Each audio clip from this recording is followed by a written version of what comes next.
मेरे प्रिय दोस्तों, ये लेखक के द्वारा लिखी गई एक काल्पनिक कहानी है। इसे आपके मनोरंजन के लिए बनाया गया है। एपिसोड 11। उस घाटी से निकलने के कुछ समय बाद दक्ष आखिरकार एक सुरक्षित स्थान पर पहुंच गया। इस समय उसका दिल बहुत तेजी से धड़क रहा था। इस समय दक्ष यही सोच रहा था कि कैसे ताकतवर लोगों ने दुनिया को नियंत्रित किया और कमजोरों पर हावी हो गए। इस मुठभेड़ से शौर्य ये समझ गया कि इस दुनिया में जिसके पास ताकत है, उन्हें दूसरे के जीवन और मृत्यु से कोई फर्क नहीं पड़ता।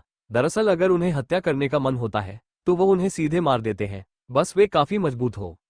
दक्ष का उस घाटी के अंदर जाने का कोई इरादा नहीं था। वो तो बस वहां देखने गया था और जितनी तेजी से वो वहां गया था उतनी ही तेजी से वो वहां से निकल रहा था। हालांकि हिमांशी ने फिर भी उसे मारने का प्रयास किया। भले ही वे दोनों ही 4 पर्वतीय संप्रदाय के शिष्य थे, जिसके कारण दक्ष को बहुत गुस्सा आया। दक्ष ने कहा, जिन लोगों के पास तीर मार्शल स्पिरिट होती है, उनमें लोगों को ट्रैक करने और उनसे दूर रहकर भी उनके ऊपर हमला करने की क्षमता होती है, लेकिन करीबी लड़ाई की स्थिति में मैं निश्चित रूप से उसे एक ही बार में मारने में सक्षम हो सकता हूं। ये कहने के बाद दक्ष ने सोचा कि तलवार का उपयोग करना काफी संतोषजनक अनुभव था। उसकी गति बिजली की तरह तेज थी और उसके हमले बिजली की तरह हवा को विभाजित कर रहे थे। उस समय तीर का इतने करीब आना और फिर 2 टुकड़ों में टूट जाना इस बात का संकेत था कि वो प्रशिक्षण में अपना समय बर्बाद नहीं कर रहा था। उसने व्यर्थ अभ्यास नहीं कहा था।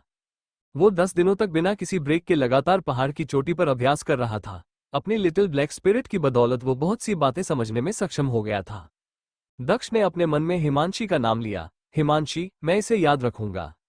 इसके बाद दक्ष वहां लकड़ियां इकट्ठा करने लगा और अपने कपड़े सुखाने के लिए उसने उन लकड़ियों में आग लगा दी।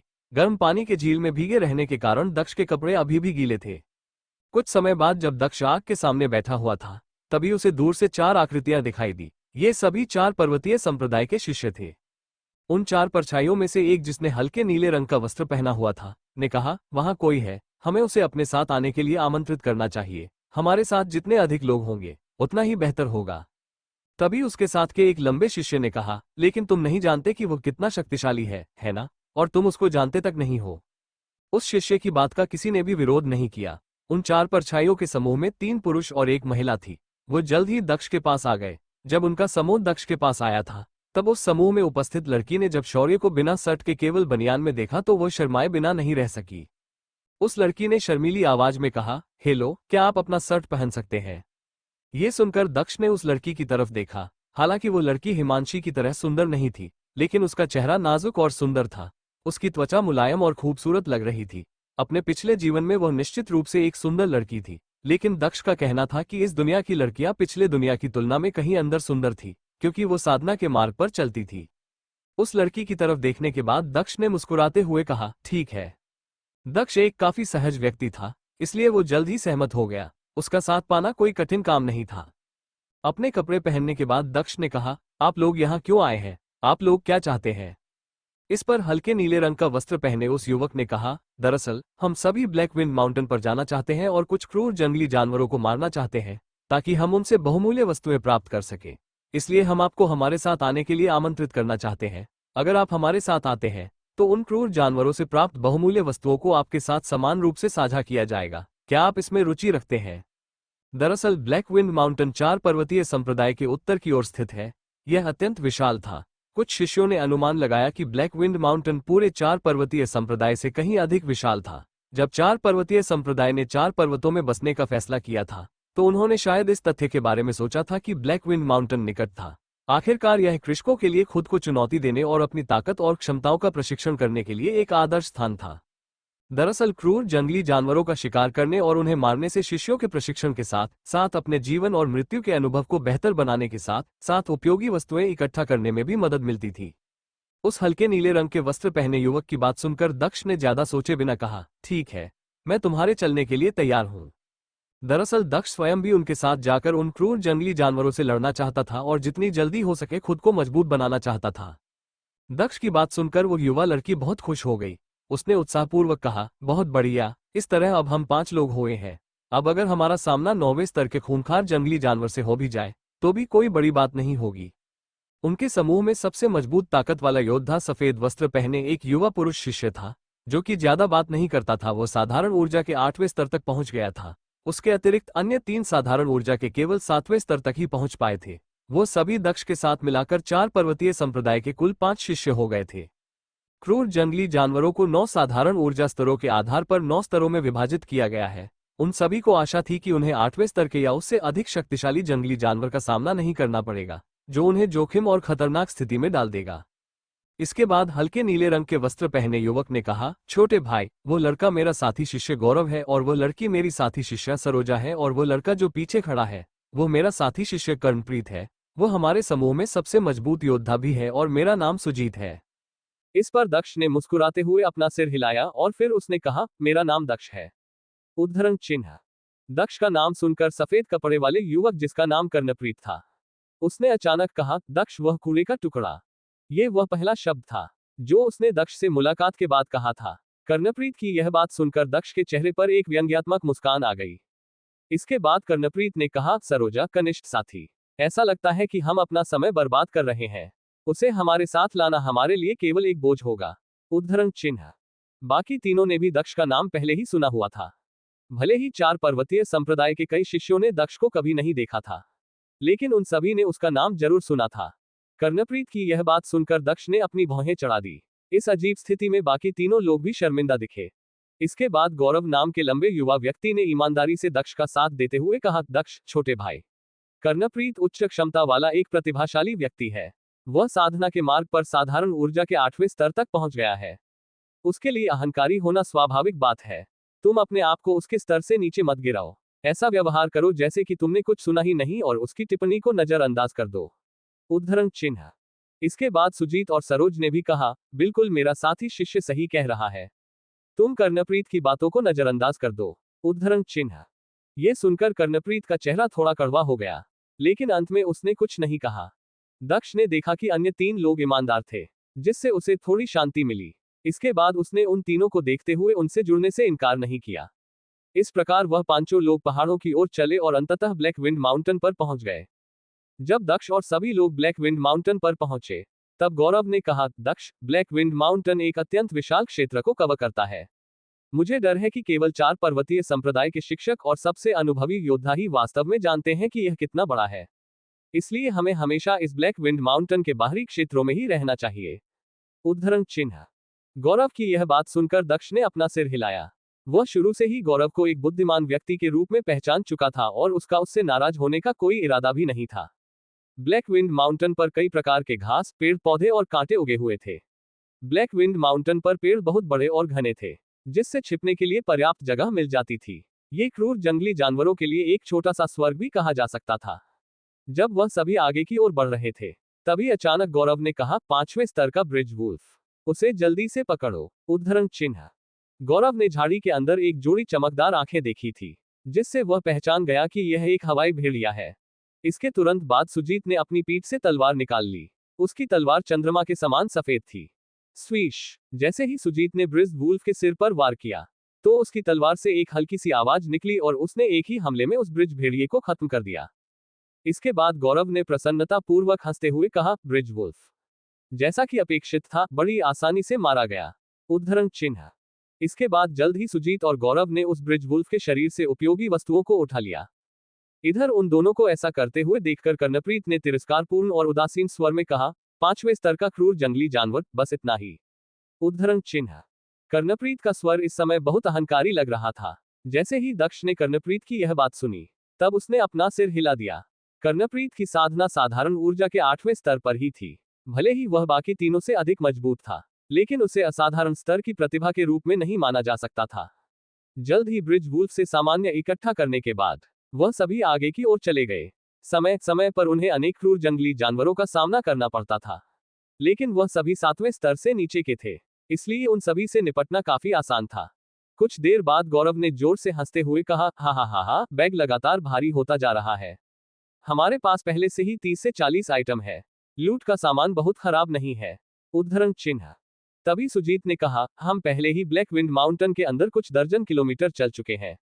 यहाँ हमारा सामना कभी भी अधिक शक्तिशाली और क्रूर जंगली जानवरों से हो सकता है, इसलिए हमें अधिक सावधान रहना चाहिए। यदि यह ज्यादा मुश्किल होता है, तो हमें तुरंत पीछे हट जाना चाहिए। उद्धरण चिन्ह। इस पर गौरव ने अपना सिर हिलाते हुए कहा, ठीक है, मैं समझता हूँ। उद्धरण चिन्ह। जल्द ही गौरव को अपने सामने एक और क्रूर जानवर दिखाई दिया, जिससे गौरव और सुजीत का चेहरा अचानक बदल गया। उसे देखकर गौरव ने हैरानी भरे स्वर में कहा, 8वें स्तर का क्रूर जंगली जानवर। ये क्रूर वानर है जो 8वीं स्तर पर है। उद्धरण चिन्ह।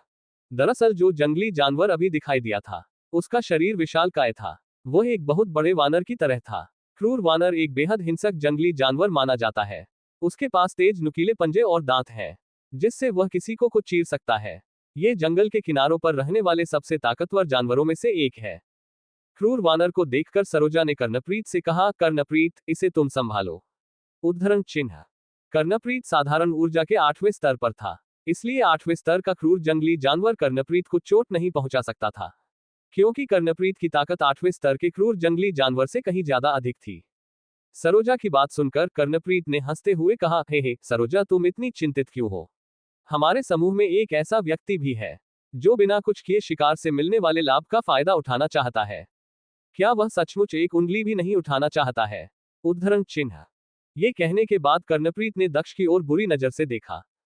कर्णप्रीत की बात सुनकर दक्ष व्यंग्यात्मक ढंग से हंसा। दक्ष का इरादा बिना कुछ किए उन पर भरोसा करने का नहीं था। उसने अभी तक लड़ाई इसलिए नहीं की क्योंकि गौरव और सुजीत ने हमेशा सामने की लड़ाई में जाने की पहल की थी। वह हमेशा युद्ध में सबसे पहले कूदने में सबसे तेज रहे हैं। खतरे की स्थिति में क्या दक्ष हाथ पे हाथ रखकर बैठकर देखता रहेगा? अभी जब 8वें स्तर का क्रूर जंगली जानवर सामने आया, तब कर्णप्रीत ने दक्ष को उससे लड़ने के लिए आगे भेज दिया। आखिरकार कर्णप्रीत की नजर में दक्ष एक कूड़े का टुकड़ा है, जो 8वें स्तर के जंगली जानवर से नहीं लड़ सकता था, जिसका मतलब था कि अंतिम परिणाम में दक्ष की मृत्यु निश्चित होगी। इधर कर्णप्रीत की बात सुनकर सुजीत थोड़ा नाराज हो गया और उसने नाराजगी भरे स्वर में कहा, कर्णप्रीत, तुम्हारा क्या मतलब है? तुम्हारे अलावा हम में से कोई भी 8वें स्तर के क्रूर जंगली जानवर से लड़ने में सक्षम नहीं है। यदि तुम दक्ष को 8वें स्तर के क्रूर जंगली जानवर से लड़ने के लिए भेजते हो, तो क्या ये उसे मारने के समान नहीं है? उद्धरण चिन्ह। इस पर कर्णप्रीत ने कहा, कुछ भी ना करना और हमारे साथ अपना सामान बांटना। क्या ये बहुत बेकार नहीं है? यदि वह मर भी गया तो क्या ये हमारे लिए अच्छा नहीं होगा? हमारे पास और अधिक सामान होंगे। उद्धरण चिन्ह। कर्णप्रीत की इस बात पर गौरव ने कहा, कर्णप्रीत, हम सब एक साथ आए हैं, इसलिए हमें साथ रहना चाहिए और एक साथ आगे बढ़ना चाहिए। दक्ष को हम पर भरोसा है, इसलिए हमें साथ रहना चाहिए। उद्धरण चिन्ह। ये सुनकर कर्णप्रीत का चेहरा ठंडा हो गया और फिर उसने अलग स्वर में कहा, अगर तुम उसकी रक्षा करना चाहते हो तो ठीक है, लेकिन मैं उस कूड़े के टुकड़े की मुफ्त में सुरक्षा नहीं करना चाहता। उद्धरण चिन्ह। ये सुनकर सभी का चेहरा और खराब हो गया। इस समय तक वह क्रूर वानर पहले से ही उनकी ओर आ रहा था। उसे अपनी ओर आते हुए देखकर दक्ष ने कहा, मैं कोशिश करना चाहूंगा। उद्धरण चिन्ह। दरअसल दक्ष खुद उस क्रूर वानर को चुनौती देना चाहता था और देखना चाहता था कि उन दोनों में सबसे मजबूत कौन है, क्योंकि उस क्रूर वानर की ताकत साधारण ऊर्जा के 8वें स्तर पर मौजूद योद्धा के बराबर थी। तो दक्ष ये देखना चाहता था कि क्या वह अपनी वर्तमान ताकत से किसी ऐसे योद्धा का सामना कर सकता है जो कि साधारण ऊर्जा के 8वें स्तर पर हो। इधर दक्ष की बात सुनकर सरोजा ने चिंतित स्वर में कहा, तुम नहीं कर सकते। यदि तुम 8वें स्तर के क्रूर जंगली जानवर से लड़ने गए तो निश्चित रूप से तुम मारे जाओगे। उद्धरण चिन्ह। ये कहते हुए सरोजा ने कर्णप्रीत की ओर देखा और फिर उसने आगे कहा, कर्णप्रीत, तुम बहुत बुरे हो। उद्धरण चिन्ह। सरोजा की यह बात सुनकर कर्णप्रीत और भी ज्यादा क्रोधित हो गया। उसने सरोजा के सुंदर शरीर को शातिर तरीके से देखते हुए कहा, अगर तुम एक खूबसूरत लड़की नहीं होती तो मैं तुम्हें बहुत पहले ही सबक सिखा चुका होता। उद्धरण चिन्ह। कर्णप्रीत की ये बात सुनकर सरोजा ने कर्णप्रीत को घृणा भरी दृष्टि से देखा। इसी समय दूसरी तरफ गौरव ने अपने सामान से भरा बैग नीचे रखा और कहा, दक्ष, मैं तुम्हारी मदद करूंगा। उद्धरण चिन्ह। इसके तुरंत बाद सुजीत ने भी कहा, मैं भी तुम्हारे साथ हूं। उद्धरण चिन्ह। इसके तुरंत बाद सरोज ने भी कहा, और मैं भी। क्या हम तीनों उसको हराने में सक्षम हो सकते? उद्धरण चिन्ह। उन तीनों को ऐसा करते हुए देखकर कर्णप्रीत ने अहंकार पूर्ण तरीके से हंसते हुए कहा, तुम तीनों अपने आप को और अपनी क्षमताओं को बहुत अधिक महत्व दे रहे हो। उद्धरण चिन्ह। दरअसल 8वें स्तर का क्रूर वानर एक बहुत ही आक्रामक और असाधारण रूप से मजबूत जानवर है। कुछ साधक जो साधारण ऊर्जा के 7वें स्तर पर पहुंच चुके हैं, ऐसे राक्षस को हरा पानी में सक्षम होने से बहुत दूर है। जब दक्ष ने उन तीनों को अपनी सुरक्षा के लिए चिंतित होकर अपने सामने आते हुए देखा, तो उसे अपने दिल में गर्माहट का एहसास हुआ। वह उन्हें देखकर गर्मजोशी से मुस्कुराया। इसके बाद दक्ष ने अपनी नाक को खुजलाते हुए कहा, क्या मैं सच में इस जंगली जानवर से नहीं लड़ सकता? क्या सच में तुम्हें ऐसा लगता है? उद्धरण चिन्ह। एपिसोड 12। दक्ष के शब्दों से सरोजा और अन्य दो स्तब्ध रह गए। उन्होंने आश्चर्य से दक्ष की ओर देखा। इसके बाद उन्होंने देखा कि दक्ष बिना किसी की परवाह के आगे बढ़ गया। दक्ष को आगे बढ़ता देखकर सरोजा ने चिंतित स्वर में कहा, दक्ष अपनी ताकत को दिखाने के लिए ये सही समय नहीं है। उद्धरण चिन्ह। भले ही उन तीनों ने दक्ष को कभी भी लड़ते हुए नहीं देखा था, लेकिन वह सभी यह जानते थे कि पूरे चार पार्वती संप्रदाय में उसे कूड़े के टुकड़े के रूप में जाना जाता था। भले ही दक्ष ने इन दोनों कड़ी मेहनत की हो, उसका स्तर अधिक से अधिक उनके जैसा ही था, तो ऐसे में वह 8वें स्तर के क्रूर वानर से कैसे लड़ सकता था। लेकिन अब तक बहुत देर हो चुकी थी। इससे पहले कि कोई प्रतिक्रिया कर पता दक्ष आगे बढ़ चुका था। दक्ष को आगे बढ़ता देखकर वह क्रूर वानर भी उत्तेजित हो गया। उसकी आंखें गुस्से से भर गई और वह अपने मोटे और मांसल पैरों के साथ जमीन पर तेजी से दौड़ता हुआ दक्ष की ओर बढ़ने लगा। ऐसा लग रहा था जैसे कि मोटी मांसपेशियों का एक पहाड़ दक्ष पर हमला करने की कोशिश कर रहा था। दूसरी तरफ दक्ष को देखकर ऐसा लग रहा था कि उसे इससे कोई फर्क नहीं पड़ रहा था कि 8वें स्तर का एक राक्षसी जानवर कितना शक्तिशाली था, जिससे सरोजा का दिल दोबारा से उछल पड़ा। सरोजा इतनी डरी हुई थी कि वह मुश्किल से सांस ले पा रही थी। उसे लग रहा था कि दक्ष को बंदर के पैरों के नीचे कुचल दिया जाएगा। इसलिए वह इतनी डर गई कि उसने अपनी आंखें बंद कर ली और वह इस दृश्य को नहीं देख पाए। बूम! लेकिन फिर अगले ही पल एक टाइटैनिक शॉकवेव पूरी हवा में फैल गई, जिससे सरोजा, जिसने अपनी आंखें बंद कर दी थी, उसने भी हवा में शॉक वेव को महसूस किया और फिर अगले ही पल उसने उस क्रूर वानर की भयंकर दहाड़ सुनी। जब उसने अपनी आंखें खोली तो उसने देखा कि वह क्रूर वानर 30 मीटर दूर पीठ के बल लेटा हुआ था। यह देखकर सरोजा की आंखें बड़ी बड़ी हो गई। केवल सरोजा ही नहीं बल्कि गौरव और सुजीत भी ये देखकर हैरान रह गए। कर्णप्रीत की आंखें ये देखकर चौड़ी हो गई। दूसरी तरफ दक्ष चुपचाप वापस अपनी जगह पर आ गया। उसे एक खरोच भी नहीं आई थी। ऐसा लग रहा था जैसे कि उस क्रूर वानर से लड़ने में उसे कोई भी समस्या नहीं हुई थी। यह देखकर सरोजा ने आश्चर्य से कहा, यह कैसे संभव है। उसने देखा कि उस क्रूर वानर के साथ लड़ाई में दक्ष को थोड़ी सी भी चोट नहीं आई थी। इससे उसकी आंखें खुली की खुली रह गई और जब उसने सुजीत और गौरव की तरफ देखा तब उसने पाया कि उनकी भी आंखें उसी की तरह खुली और आश्चर्य से भरी हुई थी। उन्होंने अपनी आंखों से देखा था कि दक्ष ने उस क्रूर वानर को आसानी से खदेड़ दिया था। उस दृश्य ने उन्हें अंदर तक झकझोर कर रख दिया था। वह सभी अच्छी तरीके से जानते थे कि वह क्रूर वानर 8वें स्तर का जंगली जानवर था। 80 क्रूर हाथियों की ताकत की बुनियाद शक्ति के बिना उस क्रूर वानर को हराना असंभव होता। बिना किसी प्रयास के उसे हराना तो दूर की बात है। इधर इस दृश्य से कर्णप्रीत स्तब्ध रह गया और उसके मुंह से एक शब्द भी नहीं निकल रहा था। इधर अपनी जगह पर आने के बाद दक्ष ने धीमी आवाज में कहा, 8वें स्तर का क्रूर वानर, इसमें उच्च गुणवत्ता वाला चमड़ा और प्रचुर मात्रा में मोटा मांस होना चाहिए। उद्धरण चिन्ह। इन दिनों दक्ष साधारण ऊर्जा के 7वें स्तर तक पहुंच गया था और उसके अभ्यास की नींव भी बहुत मजबूत थी। इसके अलावा उसने हैवी वेव पंच तकनीक में भी महारत हासिल कर लिया था, जिससे उसके पास 85 क्रूर हाथियों की ताकत के बराबर ताकत थी। इसके बाद दक्ष दौड़ते हुए दोबारा उस क्रूर वानर के करीब पहुंचा और उसने फिर से अपनी हैवी वेव पंच तकनीक का उपयोग करना शुरू कर दिया और फिर बूम! उस क्रूर वानर का शरीर इतना विशाल था कि उसके पास दक्ष के प्रहार से बचने का बिल्कुल भी समय नहीं था। इसलिए वह केवल दक्ष के प्रहार को रोकने के लिए जितना संभव हो उतना नुकसान रोकने के अलावा और कुछ नहीं कर सकता था। दक्ष की हमले से वह क्रूर वानर दोबारा पीछे चला गया। इसके बाद दक्ष ने शांतिपूर्वक उस क्रूर वानर की ओर चलते हुए कहा, मुझे अपने कौशल का परीक्षण तुम्हारे ऊपर करने दो। उद्धरण चिन्ह। इसके तुरंत बाद दक्ष ने अपनी दाईं मुट्ठी हवा में उठाए और एक जोरदार पंच हवा में मारा, जिससे हवा में तेज लहरें बनने लगी और फिर हवा की तेज तरंगे उस क्रूर वानर से जाकर टकरा गई।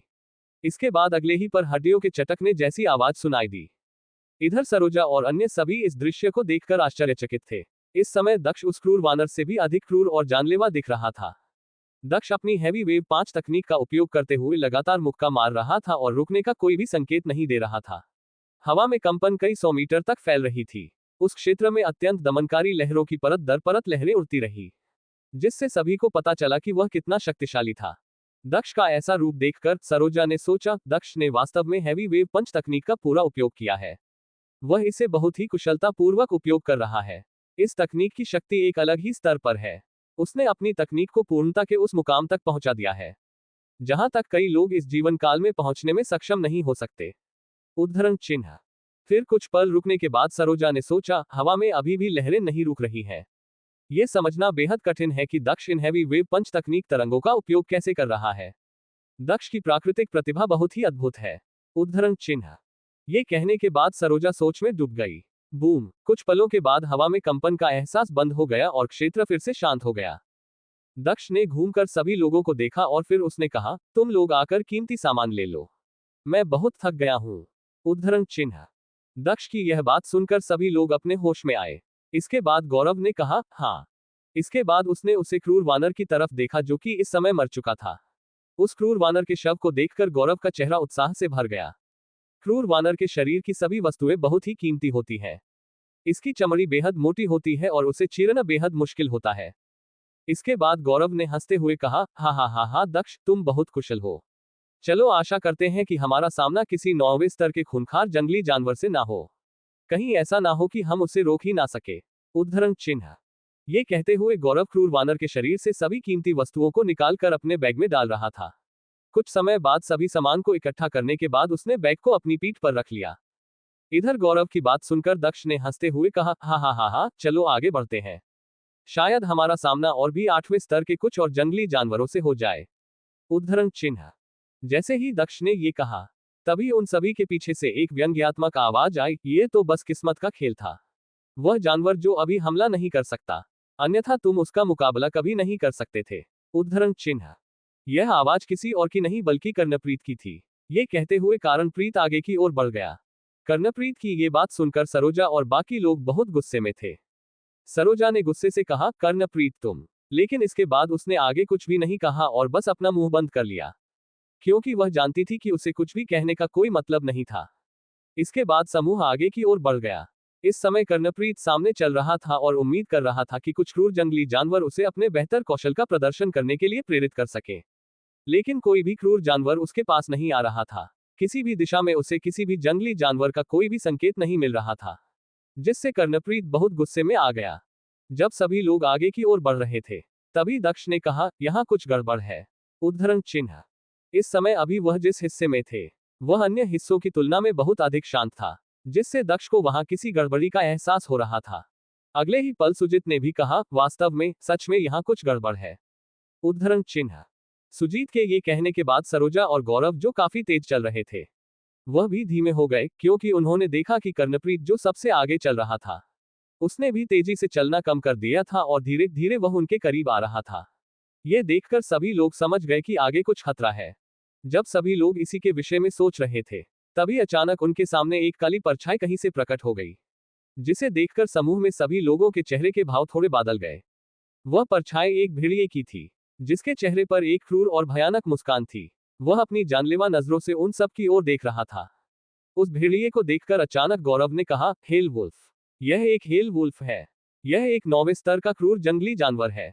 अब तक हमने जितने भी क्रूर जानवरों का शिकार किया है, उनमें यह सबसे अधिक मजबूत और ताकतवर है। ये लोगों को तुरंत मारे बिना धीरे धीरे तड़पा तड़पा के उसे मारना पसंद करता है, जिससे उसके शिकार की मौत लंबी और कष्टदायी हो जाती है। उद्धरण चिन्ह। तभी अचानक कर्णप्रीत ने कहा, कचरे के टुकड़े, हम एक साथ मिलकर इससे लड़ रहे हैं। तुम उसका ध्यान भटकाने के लिए अपने हैवी वेव पंच तकनीक का उपयोग करो, जबकि मैं उसे मारने के लिए एक अवसर की तलाश करूंगा। उद्धरण चिन्ह। ये कहते हुए कर्णप्रीत समूह के पास आ गया। कर्णप्रीत की यह बात सुनकर दक्ष ने अपने चेहरे पर एक कुटिल मुस्कान के साथ कहा, तुम चाहते हो कि मैं उसका ध्यान भटकाऊं, ताकि तुम दूम दबाकर यहां से भागने का मौका पा सको। तुम मुझे मौत के मुंह में धकेलने का प्रयास कर रहे हो। क्या तुम सच में सोचते हो कि मैं तुम पर भरोसा करूंगा? उद्धरण चिन्ह। दक्ष की आवाज सुनकर कर्णप्रीत ने गुस्से से उबलते हुए कहा, तुम्हारे पास और कोई विकल्प नहीं है, अन्यथा यहां हर कोई मर जाएगा। उद्धरण चिन्ह।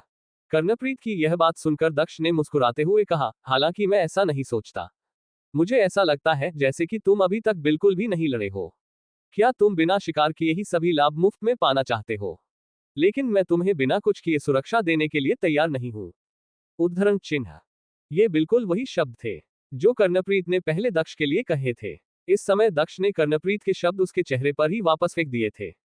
इसके बाद दक्ष ने अपने पास खड़े अन्य लोगों की ओर देखा और उन्हें सुरक्षित दूरी पर चले जाने के लिए इशारा किया। दक्ष का इशारा पाकर सभी लोग बिना कुछ सोचे समझे पीछे हट गए, क्योंकि वह सभी अच्छी तरह जानते थे कि इस समय वह जिस भयानक भेड़िए का सामना कर रहे थे, वह एक बहुत ही खतरनाक क्रूर जंगली जानवर था, जिससे वह सभी बिल्कुल भी नहीं लड़ सकते थे। इसके अलावा कर्णप्रीत के हालिया व्यवहार ने उन्हें बहुत निराश किया था। वह सब ये समझ चुके थे कि कर्णप्रीत आगे बढ़कर मदद करने वाला बिल्कुल नहीं था। इधर दक्ष की बात सुनकर कर्णप्रीत ने गुस्से में कहा, ठीक है। उद्धरण चिन्ह। कर्णप्रीत के ये कहते ही अचानक कर्णप्रीत के पीछे एक चमकदार और शानदार तेज तलवार की भ्रामक छवि दिखाई देने लगे। कर्णप्रीत के पीछे भ्रामक छाया को देखकर दक्ष ने आश्चर्यचकित होकर कहा, तलवार मार्शल आत्मा। इसमें कोई आश्चर्य नहीं कि यह आदमी इतना अहंकारी है। अस्तित्व में मौजूद सभी आत्माओं में तलवार की आत्मा सबसे मजबूत और शक्तिशाली आत्माओं में से एक है। जिनके पास भी तलवार की मार्शल भावना होती है, वह शक्तिशाली तलवार से हमला कर सकते हैं और एक ही बार में हत्या भी कर सकते हैं। उद्धरण चिन्ह। इसके बाद कर्णप्रीत के पीछे भ्रामक तलवार अपने म्यान से बाहर निकली और इसके साथ ही कर्णप्रीत ने भी अपनी पीठ से एक तलवार निकाल ली। कर्णप्रीत को अपनी तलवार निकलते देखकर हेल वुल्फ अचानक दहाड़ते हुए तेजी से उछला और फिर उसकी ओर बढ़ गया। इसके तुरंत बाद हेल वुल्फ ने अपने तेज पंजे निकाले और कर्णप्रीत की ओर अपने पंजों से हमला कर दिया। कर्णप्रीत ने तुरंत अपनी तलवार निकाली और हेल वुल्फ के पंजों पर हमला कर दिया, जिससे अगले ही पल तेज धात्विक वास्तु के टकराने की आवाज निकली। हेल वुल्फ के हमले को देखकर दक्ष ने अपने मन में सोचा, इस हेल वुल्फ के पंजे काफी तेज है। उद्धरण चिन्ह। इधर जैसा कि अपेक्षित था, हेल वुल्फ के नुकीले पंजे और तलवार आपस में टकरा गए।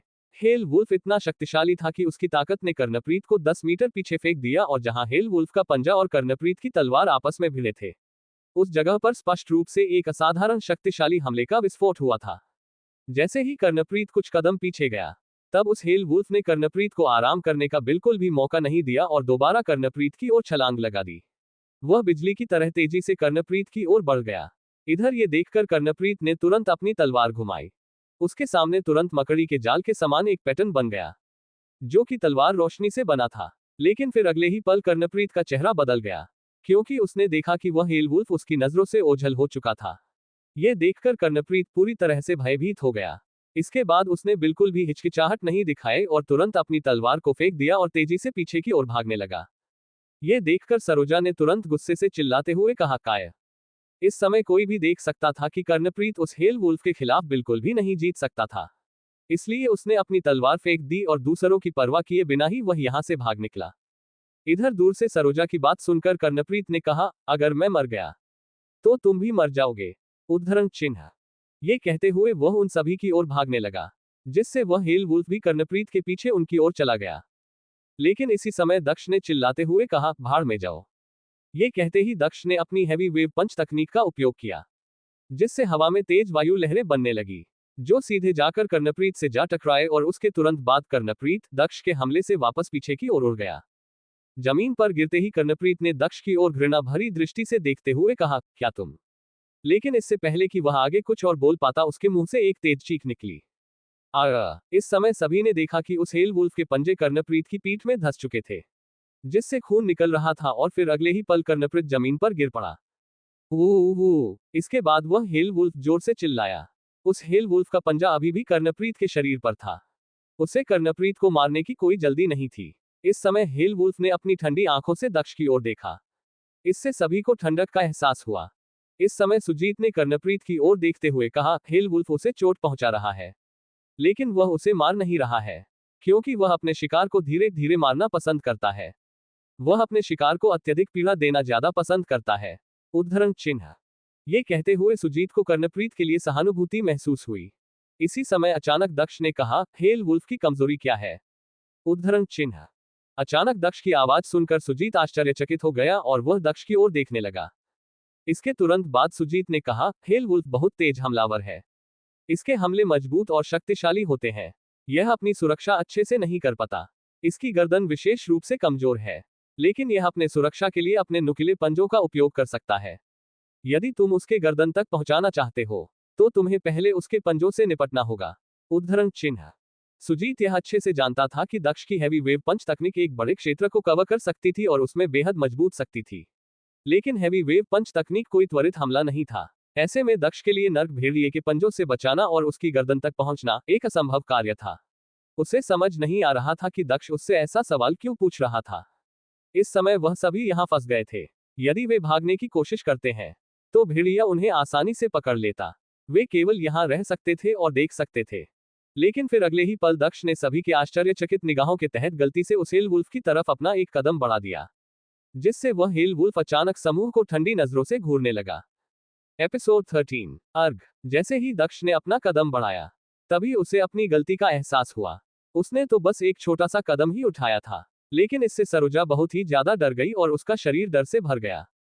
सोल स्पिरिट जानवर के बाद हेल स्पिरिट दूसरा सबसे क्रूर जानवर था। यहाँ तक कि जो योद्धा साधारण ऊर्जा के 9वें स्तर तक पहुंच चुके थे, वह भी इस हेल वुल्फ से लड़ने में सक्षम नहीं हो सकते थे। उनके पास इस हेल वुल्फ से भागने और बचने का ही एकमात्र विकल्प था। दूसरी तरफ दक्ष अपने हर एक कदम के साथ अपनी गति बढ़ाता जा रहा था और फिर अगले ही पल उसने हेल वुल्फ की ओर दौड़ना शुरू कर दिया। इधर इस दृश्य को देखकर सभी लोग इतने अधिक भयभीत हो गए कि उनकी सांसें उनके गले में अटक गई। जब उस हेल वुल्फ ने दक्ष को अपनी ओर दौड़ते हुए देखा, तब उसने अचानक चिल्लाना शुरू कर दिया, आओ। इसके बाद अगले ही पल उस हेल वुल्फ का चेहरा अचानक भयानक हो गया। उसकी आंखें अत्यंत ठंडी रोशनी से चमकने लगी। इस समय उस हेल वुल्फ की आंखों को देखकर 9वें स्तर के योद्धाओं को भी भयभीत होना पड़ सकता है। इस समय हेल वुल्फ, जिसके पंजे अभी भी कर्णप्रीत के शरीर के अंदर और बाहर धंसे हुए थे, वह एक तेज चीख के साथ हवा में उछल पड़ा।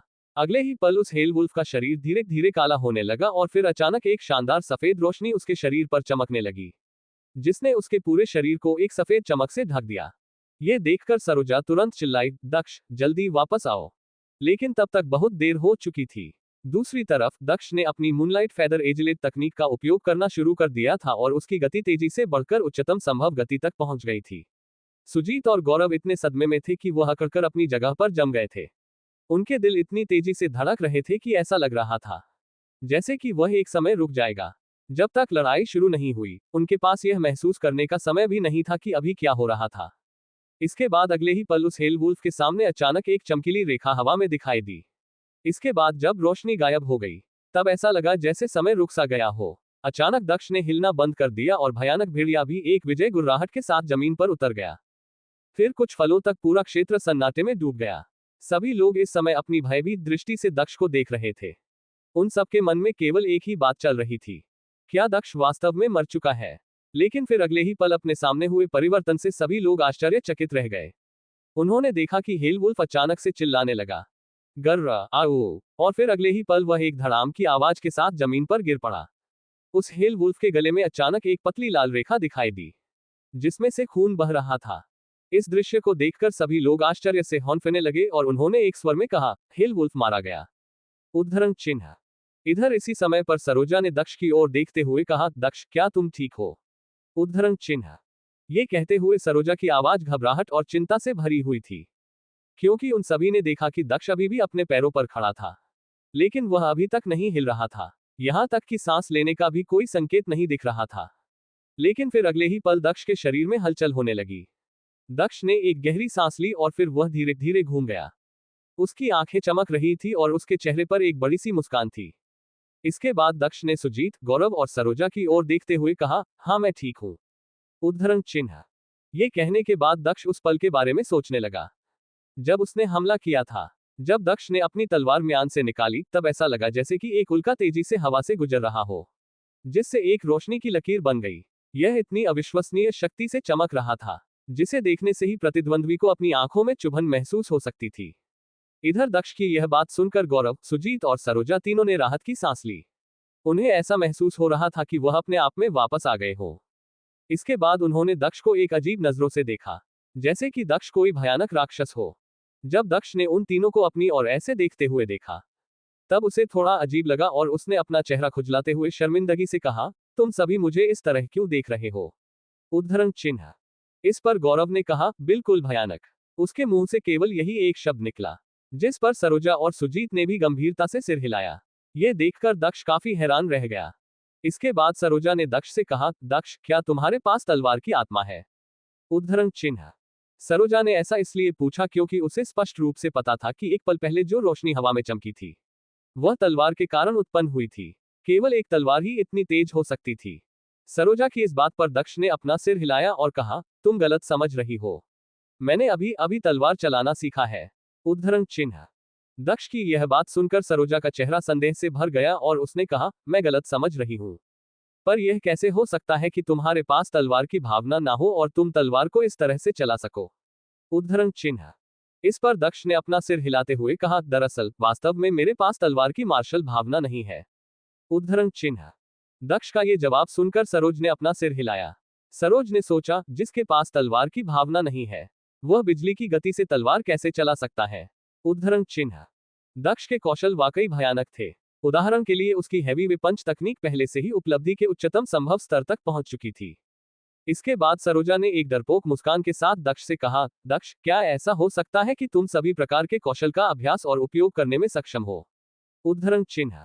सरोजा ने वास्तव में दक्ष से ये नहीं पूछा कि उसकी मार्शल भावना क्या थी। आखिरकार कुछ लोग ऐसे भी थे जिनकी मार्शल भावना इतनी मजबूत और शक्तिशाली थी कि इसने उन योद्धाओं को विभिन्न प्रकार के कौशल का उपयोग करने में सक्षम बना दिया। इस प्रकार के योद्धा अपनी आत्माओं की वास्तविक पहचान कभी भी प्रकट नहीं करेंगे। इसके अलावा दक्ष ने अभी तक अपनी मार्शल आत्मा का उपयोग भी नहीं किया था। इसलिए सरोजा के लिए यह अनुमान लगाना बहुत मुश्किल था कि आखिर दक्ष की मार्शल भावना क्या थी। इधर सरोजा की बात सुनकर दक्ष ने कुछ नहीं कहा और बस मुस्कुराते हुए अपना सिर हिला दिया। इसके बाद गौरव ने एक बड़ी सी मुस्कान के साथ कहा, 9वें स्तर का एक क्रूर जंगली जानवर। इस बार हम बहुत सारी कीमती चीज इकट्ठा करने वाले हैं। उद्धरण चिन्ह। ये कहने के बाद गौरव ने अपना खंजर निकाला और बात करते हुए उस जानवर के शरीर से कीमती सामग्री निकलना शुरू कर दिया। उस हेल वुल्फ के शरीर से कीमती सामग्रियां इकट्ठी करने के बाद गौरव ने कहा, दक्ष, तुमने उस हेल वुल्फ को अपने दम पर अकेले मारा है। यदि तुम यहां नहीं होते तो हम अब तक मर चुके होते। इसलिए ये सभी सामग्रियां सिर्फ तुम्हारी है। उद्धरण चिन्ह। ये कहने के बाद गौरव ने सुजीत और सरोज की ओर देखा और फिर उसने कहा, सुजीत, सरोज, तुम दोनों को इससे कोई आपत्ति नहीं है ना?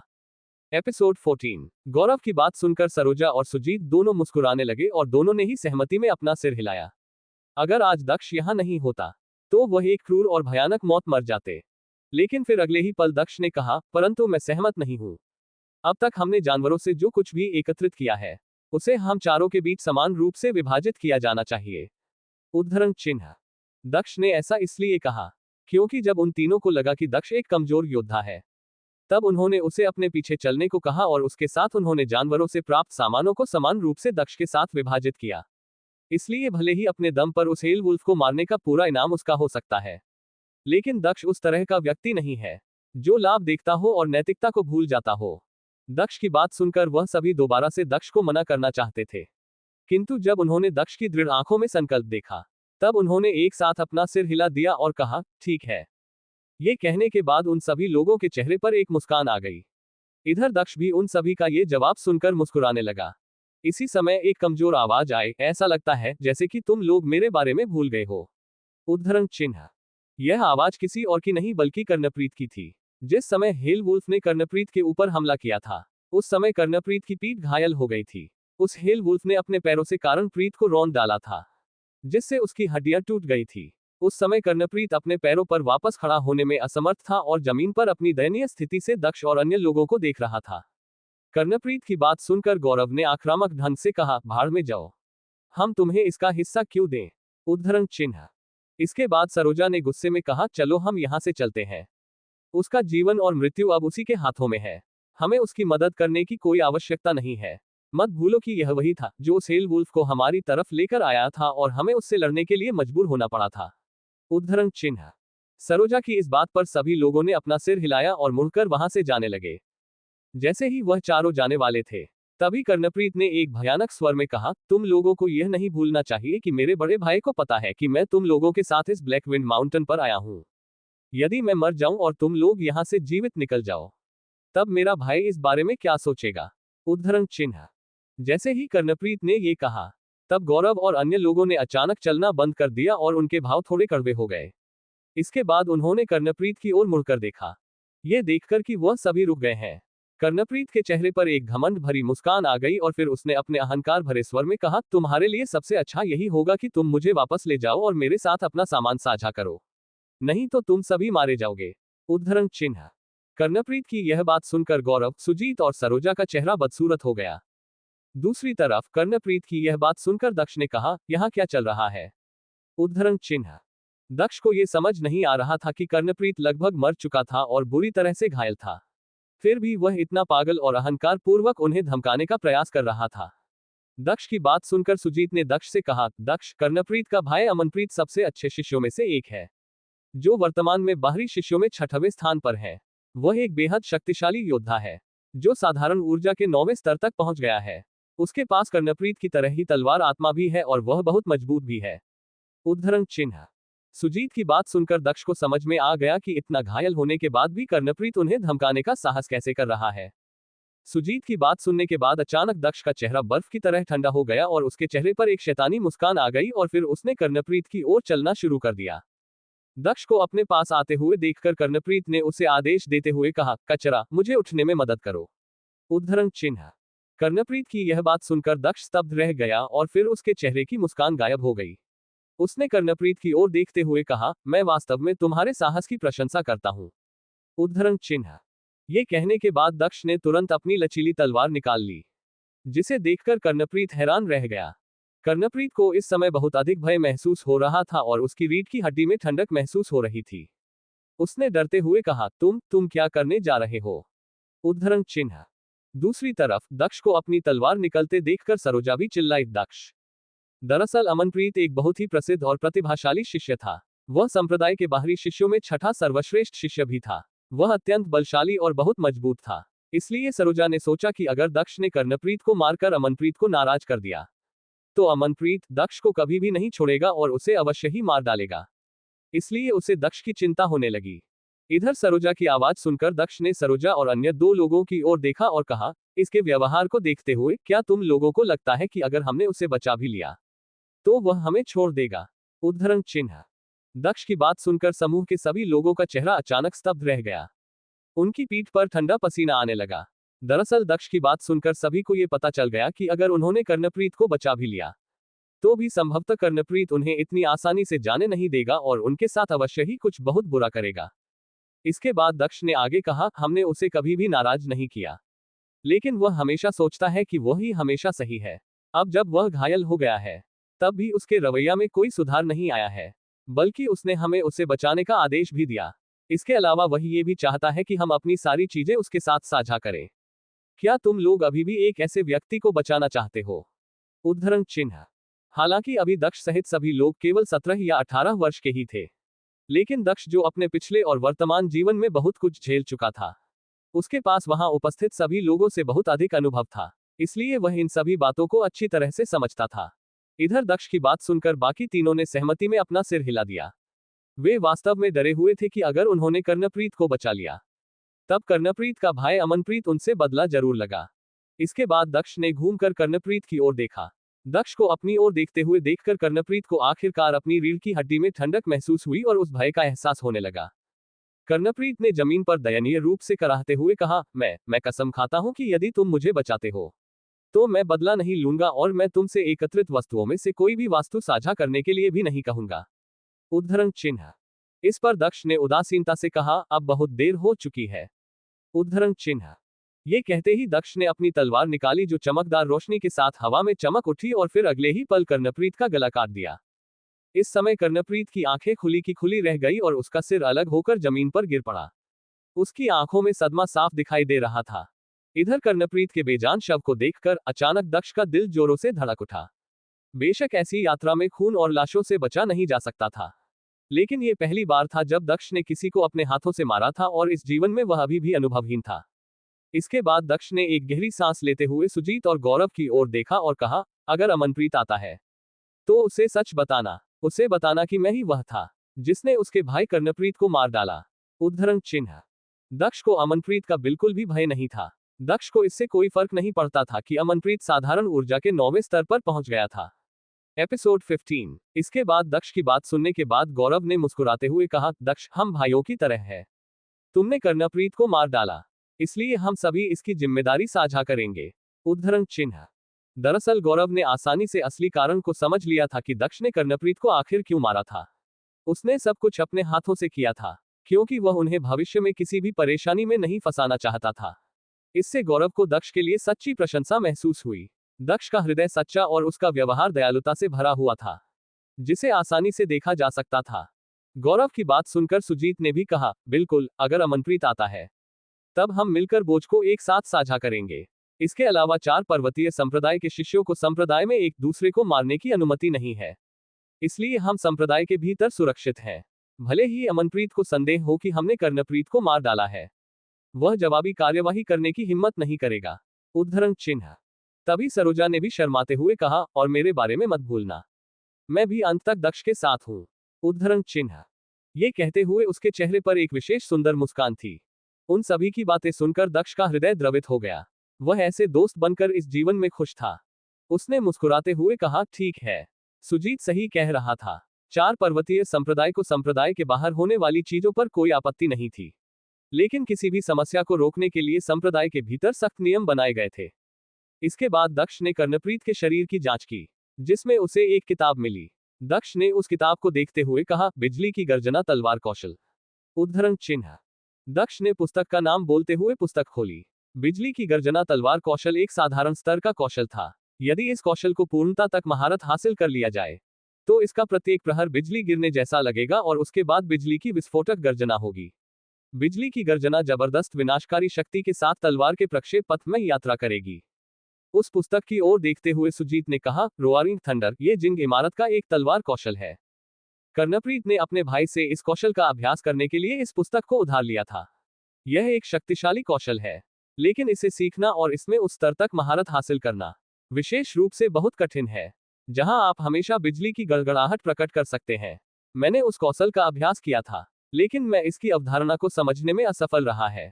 इसका उपयोग करते समय मेरी शक्ति बहुत ही सीमित है, जिससे मैं प्रहार करते समय बिजली की गड़गड़ाहट को उत्पन्न नहीं कर सकता। उद्धरण चिन्ह।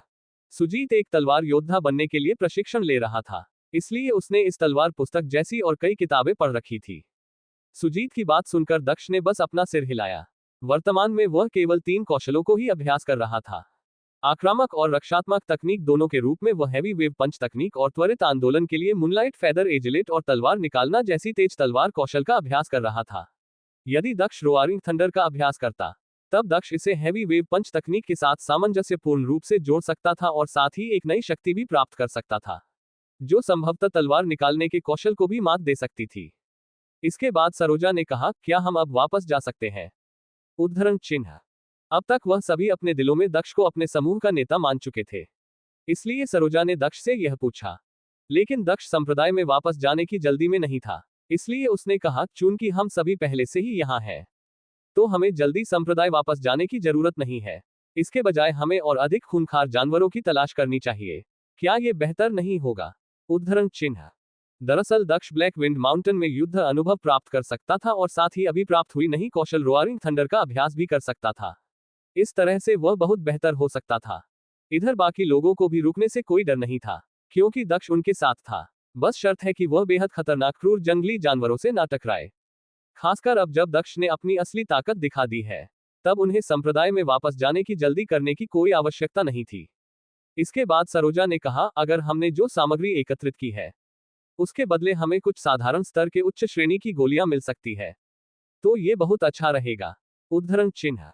दरअसल साधारण स्तर के उच्च श्रेणी की गोलियां एक ऐसी गोली थी, जो किसी भी साधारण ऊर्जा के योद्धा के प्रशिक्षण को बेहतर बनाने में मदद कर सकती थी और उन्हें साधारण ऊर्जा स्तर के उच्च स्तर तक पहुंचने में सक्षम बना सकती थी।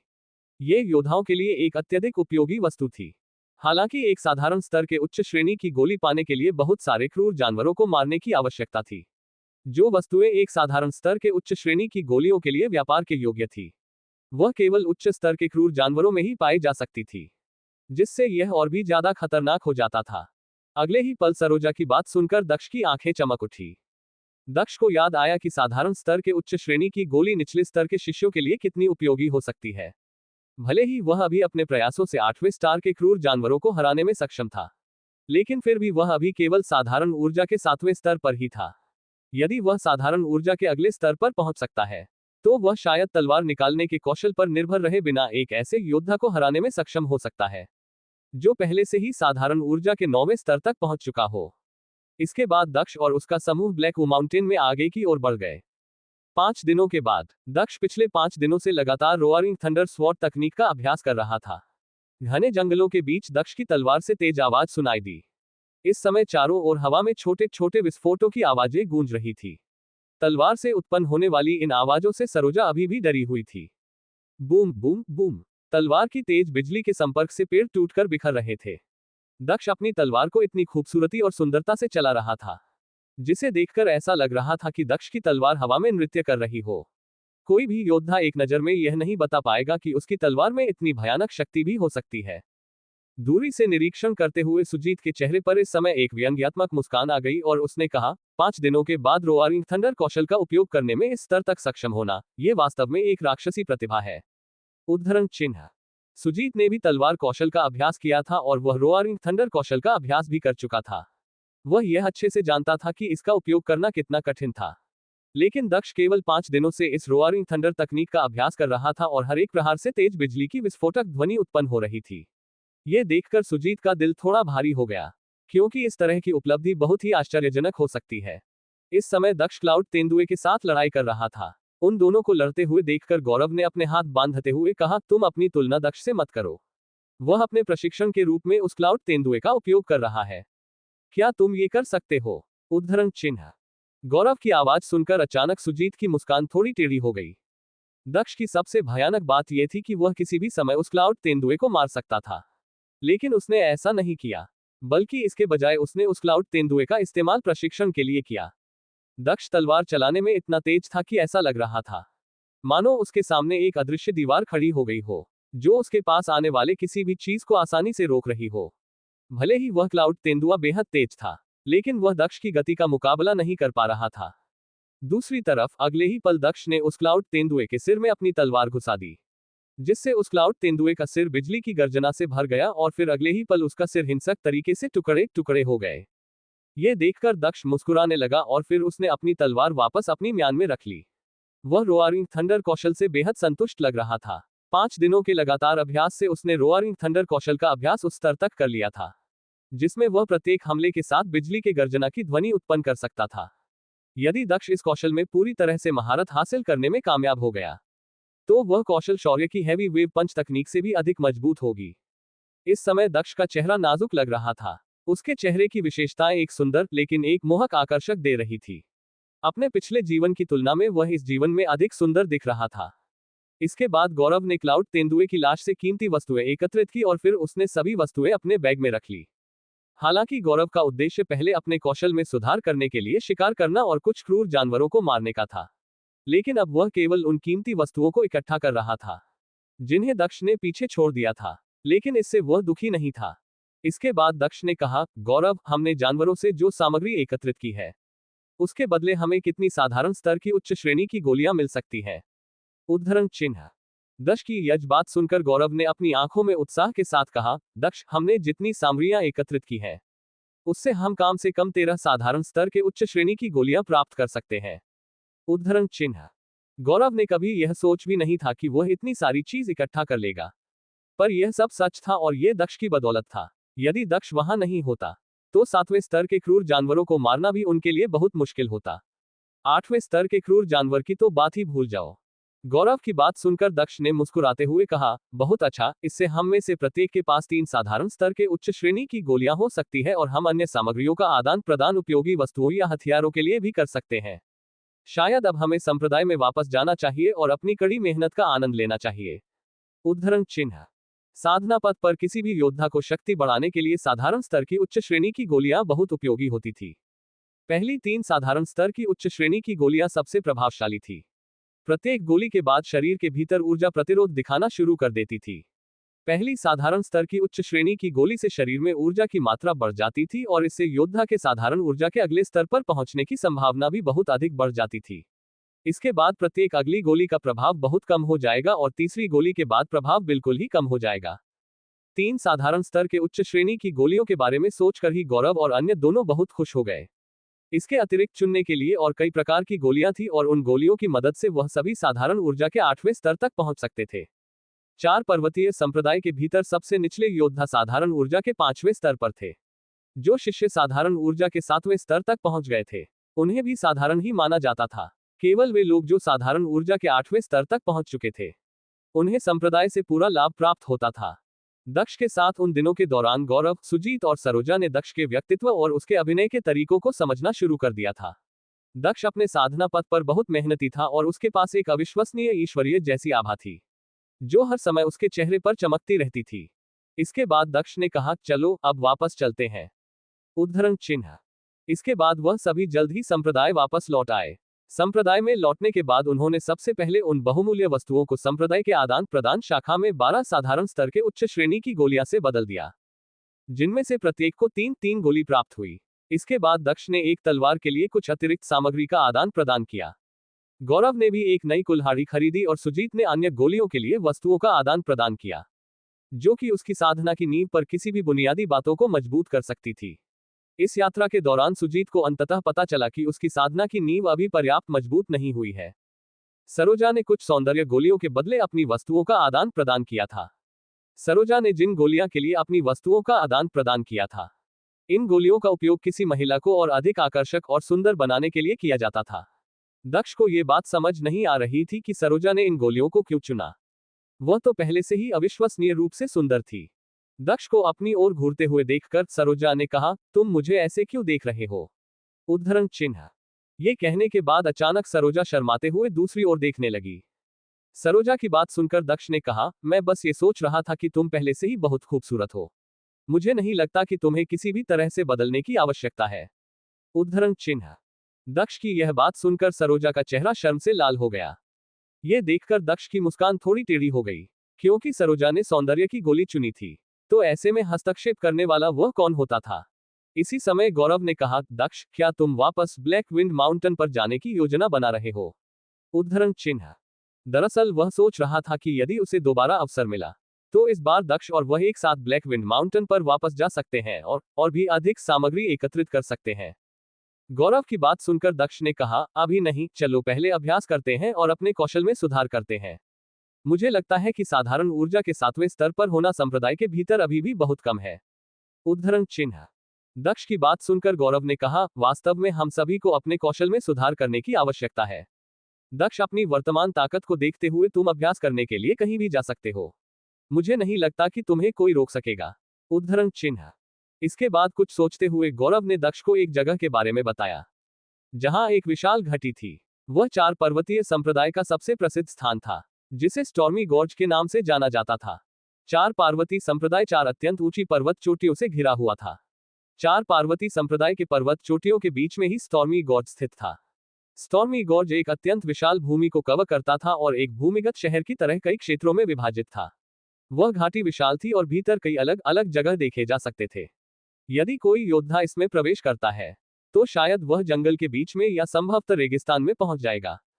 स्टॉर्मी गॉर्ज पर केवल सबसे मजबूत योद्धा ही प्रवेश करने की हिम्मत करते थे, क्योंकि यदि कोई कमजोर योद्धा वहां प्रवेश करता था, तो ये केवल उसकी मृत्यु का ही कारण बनता था। इसलिए 4 पर्वतीय संप्रदाय में जो योद्धा कम से कम साधारण ऊर्जा के 8वें स्तर तक नहीं पहुंचे थे, वह स्टॉर्मी गॉर्ज में जाने की हिम्मत बिल्कुल नहीं करते थे। इसके अलावा स्टॉर्मी गॉर्ज के अंदर एक और जगह थी, जिसे जीवन या मृत्यु का क्षेत्र कहा जाता था।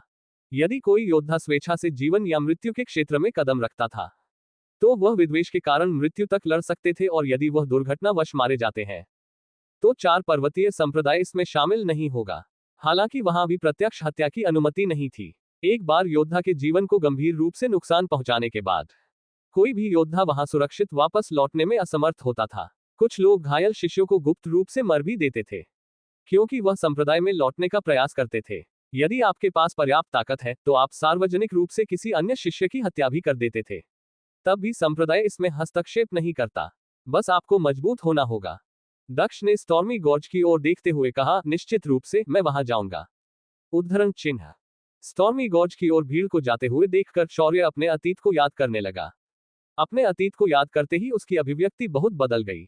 यदि ऐसा तब होता जब दक्ष केवल साधारण ऊर्जा के 5वें स्तर पर था, तब लोग उसे अभी भी एक कूड़े का टुकड़ा कह सकते थे। उस समय उसके पास अन्य सभी शिष्यों से बचते हुए दूर खड़े होकर स्टॉर्मी गॉर्ज में लड़ाई देखने के अलावा कोई विकल्प नहीं होता। इसी के साथ हम मिलते हैं अगले पार्ट में। पूरी स्टोरी सुनने के लिए सब्सक्राइब करें।